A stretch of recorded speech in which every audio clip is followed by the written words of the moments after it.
In this video, I'm going to show you the easiest way to pull out a stubborn nail. So there are a couple of different methods to lever out a stubborn nail, and these are all the standard bits of tools and equipment.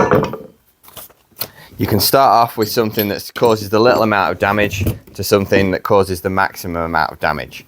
So I always like to start off, if I'm trying to do as little damage as possible, with one of these. They're called a tack lifter.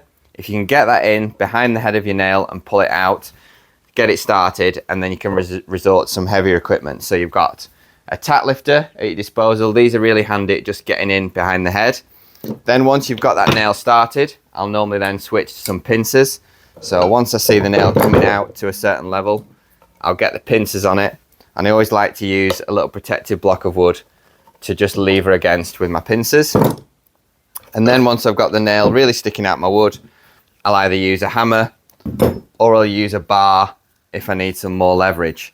All you have to make sure you do is get your bar behind the head and lever it out. There is no magic trick to this, but often what people overlook is the fact that you don't necessarily need to pull the nail out. You can actually sink the nail back through, because doing it that way I can not cause any damage to the surface, and then I can easily remove my nail. So I've got a selection of these punches here. These are parallel punches.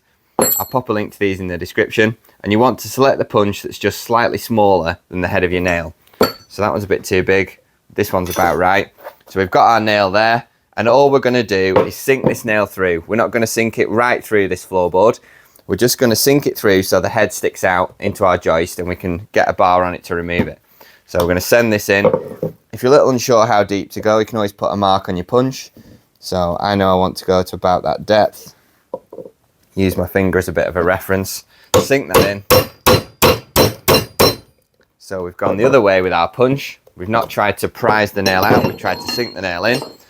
And then we can pop our board off. Because we've not punched our nail too deep, I'll start it with a claw hammer. And then the only way really to remove a stubborn nail is to get a large bar behind it, and then you just need a little bit of leverage on the end of the bar and it'll just pop straight out. If you found out any good tricks or techniques to get rid of a stubborn nail, let us know in the comments.